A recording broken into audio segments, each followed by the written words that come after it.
Hi everyone, it's Mrs. Fletcher.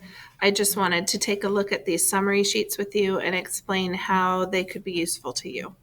So one of the main things that I try to impress upon freshmen, especially just because you're new to high school, is that eventually you will need to take notes, whether that is now or that is as you continue in your education. Most people will need to take notes. There are some people who have absolutely wonderful memories, and that might be you, and maybe you can read an entire book and remember the whole thing. But most people will start to lose pieces of it. And so taking notes as you read is one way to stay engaged with what you're reading. So your mind is actually paying attention to what's going on.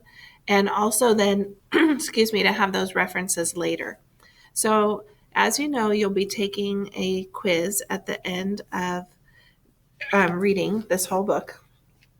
And you can have these summary sheets in front of you. I'm going to ask you to print those out for the quiz. I don't want you to have a Chromebook open when you're answering questions to me, but you could have these paper pages in front of you and you could be referring to these. It needs to be your own work, so be sure that yours doesn't look like anyone else's. If you do use your notes during the quiz, then I will collect those and take a look at them. So you can see I've done a few examples here for you from the beginning of the book. These are the first three entries that you'll read from the book. And so I have the title over here of all the myths that you are expected to read and know from this unit. Okay, so there are 41. Some are short, some are longer. And there is that reading schedule in Google Classroom that can help you to stay on track as you go through the unit. So I put summary, plot, and characters here for this column. And these spaces are purposely small. I really don't think that you should be writing any more than this. I think that you should not be writing in complete sentences when you take notes. These are really just ideas to jog your memory, but you should have read and understood what you read. So, for example, the very first piece that you'll read is titled In Olden Times, and it is only this page. So it's this page of text and then this opposite page of illustration, and then that's it. So after you read that one page, then you go on, and then here is your next myth. Okay. So when I read in Olden Times in that one page, here's what my summary is. Greeks worship beautiful, radiant gods and good things. And so as a culture, the Greeks wanted to find something positive and beautiful to worship. Their gods sometimes visited the earth, and the gods lived on Mount Olympus. Those are three key ideas that we should get from that one page. Over here on the right, I have relevance. And so relevance has to do with meaning, and maybe I'll add some questions in here for you since you're working on your own. I think I'll do that. We can work on that a little bit right now. So I'll put possible questions to answer.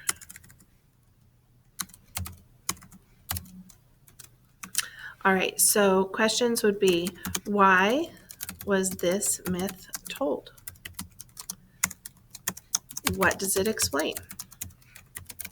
So remember, mythology, myths helped a culture to understand what was unexplainable. So how did this help the people of the culture? We could ask that too. How does it help the culture or society? Sometimes a myth will push people to act a certain way. So for example, if the myth of, now I'm going to lose his name, Icarus. Icarus is a story you may know where Icarus and his father made these wings made out of feathers so that they could escape where they were being held prisoner, essentially. They were going to fly over the walls of the prison and then escape from this life that they were having to live. And so the wings were put together with feathers and wax, real feathers and wax. And so they did fly over the wall and they were escaping. And Icarus's father had told him, don't fly too close to the sun. We all know that phrase, right? So there's a phrase from modern life that goes back to this myth. And Icarus did not listen, and he kept flying closer and closer to the sun. The wax melted on the wings, and then he plunged to the sea below to his death.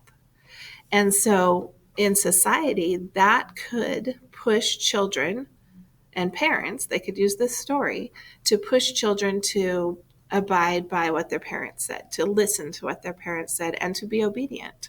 And so sometimes myths were used to shape the behavior of people in the culture as well as to answer questions. All right, so what else?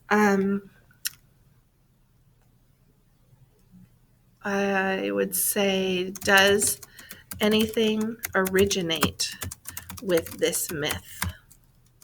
And examples would be mountains, clouds, oceans, the unexplainable. So how did all these things come to be around us? How is it explained by a myth? And then finally, do we find this myth today? And that's where we've talked about advertising. There's a muffler company called Midas, and King Midas is the king who was given this power for a short time that anything he touched turned to gold. And so Midas is the name of a muffler company. They chose to take a god's name on for their company. We also hear people say, oh, if someone's good in business, oh, they have the Midas touch. Basically, anything they touch is going to work. They're just incredibly successful. All right, so hopefully you can use these examples that I have here to guide you in your reading to look for characters, plot, and relevance. If you have any questions as you're going along, please don't hesitate to ask. Thank you.